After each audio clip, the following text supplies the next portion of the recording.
Kali ini Bunda mau bercerita tentang kisah Nabi Daud alaihissalam. Nah, Nabi Daud alaihissalam adalah Nabi yang diutus oleh Allah untuk mengajarkan kebaikan kepada umat manusia. Nabi Daud alaihissalam merupakan Nabi yang sangat taat kepada Allah. Saking taatnya Nabi Daud,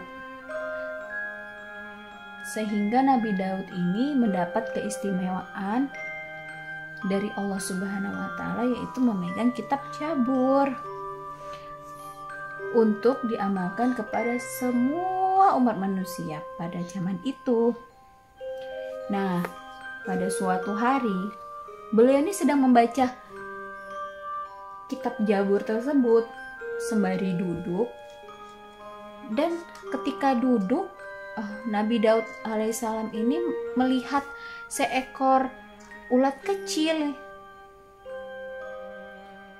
Lalu beliau pun mengawasi ulat tersebut sambil berpikir dalam hati, apa ya yang Allah harapkan dari ulat kecil ini?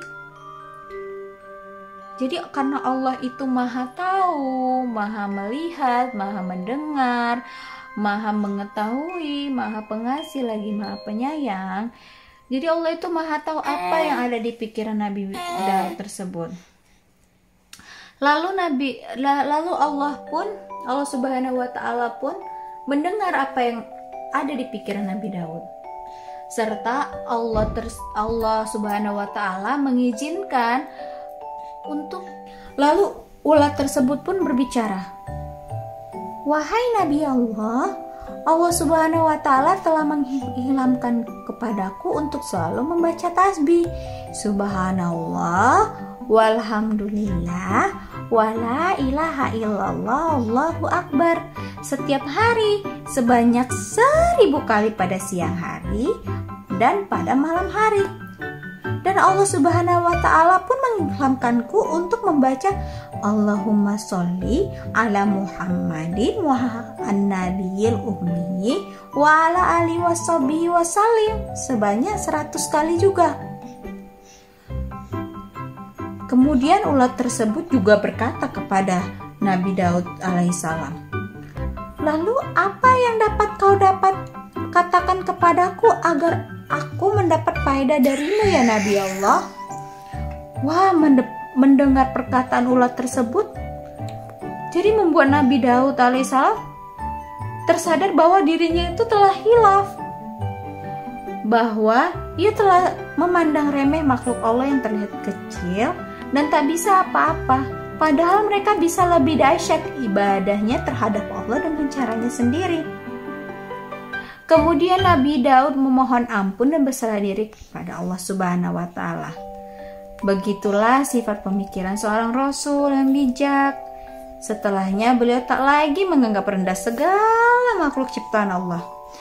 Jadi pelajaran yang bisa kita ambil dari cerita Nabi Daud ini, bahwa Sakila gak boleh merendahkan orang lain, mau dia itu dari golongan mana, mau dia itu cantik ataupun tidak, pokoknya tidak boleh meremehkan orang lain ataupun merendahkan orang lain.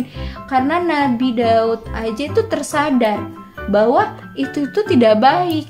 Allah tidak suka kepada orang-orang yang suka merendahkan orang lain. Jadi Bunda harap Sakila gak boleh merendahkan orang lain ya Sakila.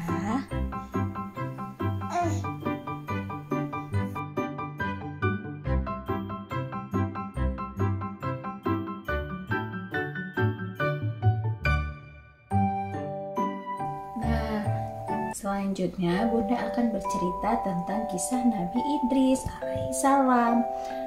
Nah, Nabi Idris alaihissalam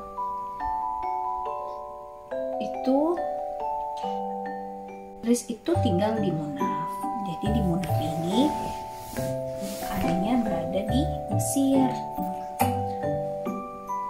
Nah, sekarang Bunda akan bercerita tentang kisah Nabi Idris alaihissalam.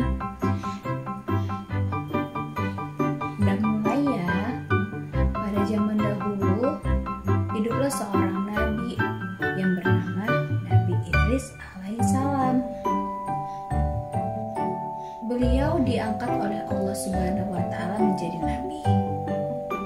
Beliau mendapatkan tugas untuk menyegarkan pikiran manusia-manusia di dunia yang lupa dengan Tuhannya, agar manusia-manusia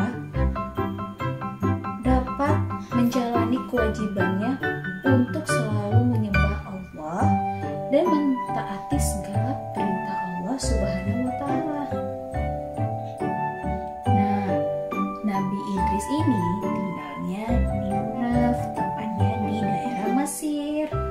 Tapi gak ada seorang pun yang tahu kota kelahirannya. Jadi Nabi Idris tersebut dinilai oleh Allah Subhanahu wa Ta'ala memiliki banyak sekali keistimewaan.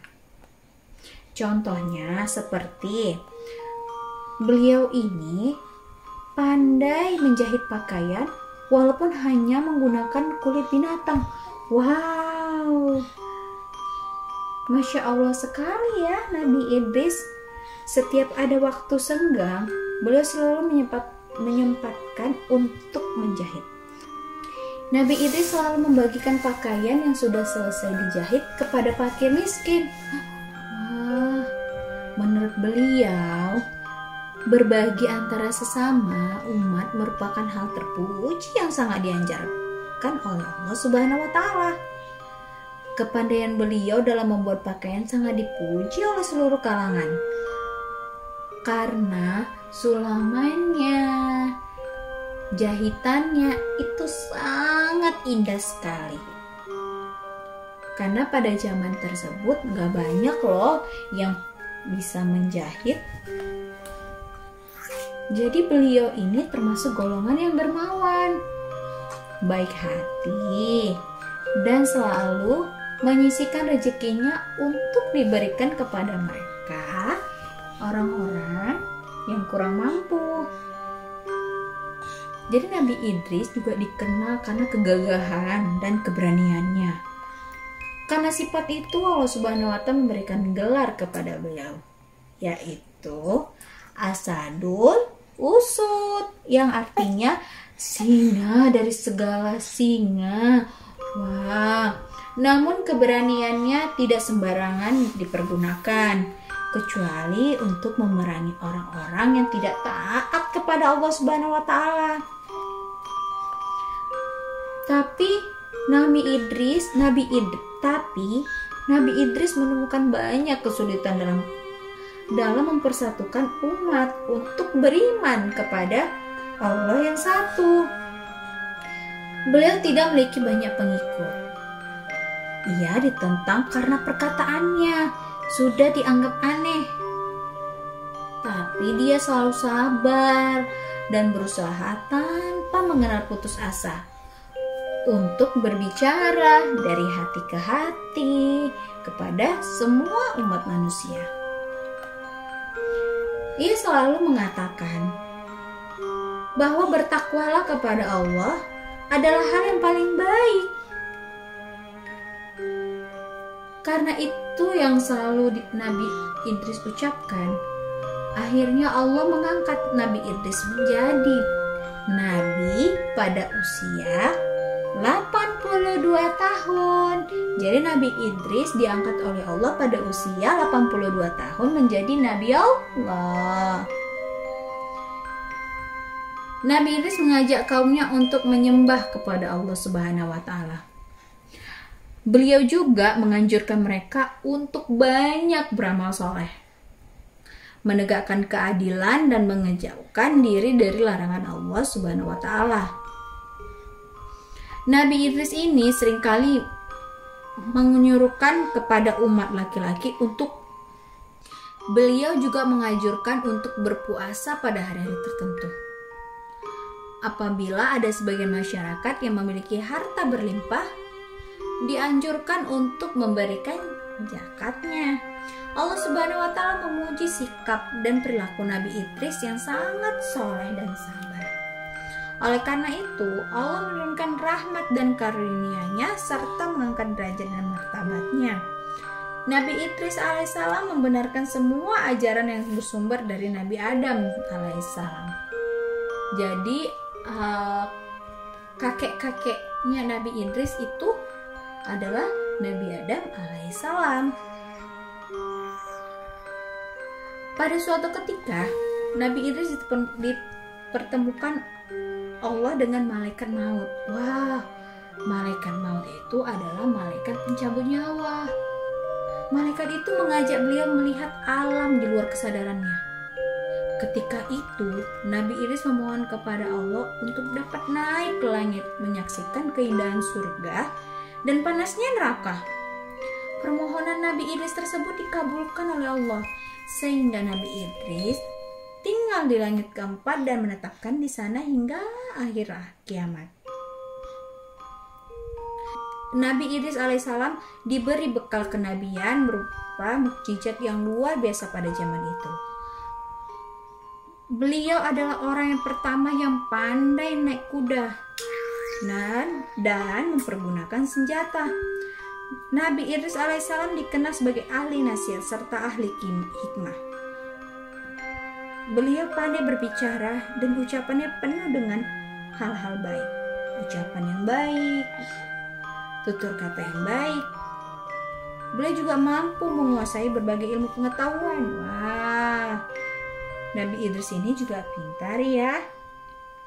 Jadi beliau tersebut bisa menguasai ilmu perbintangan, memahami rahasia falak dan bintang-bintang. Wow, beliau lah yang pertama kali mengetahui bilangan dan perhitungan tahun. Wah, jadi kesimpulannya yang bisa kita ambil dari cerita Nabi Idris alaihissalam adalah selalu bertaat kepada Allah. Ingat selalu apapun yang kita lakukan, ingat Allah Subhanahu wa Ta'ala. Terus taat kepada Allah. Apabila berbuat salah, mohon ampun kepada Allah, serta memperbanyak ilmu sehingga kita bisa membekali ilmu kita di kemudian hari. Seperti kisah Nabi Idris alaihissalam yang mampu menjahit, mampu mengendarai kuda, mampu memakai senjata. Dalam artian dia mampu melakukan apapun yang ia inginkan. Jadi Sakila juga harus seperti itu ya. Dan paling ingat, Nabi Idris sangat suka berzakat, berbagi kepada orang, bersedekah. Jadi itu yang sangat diperlukan.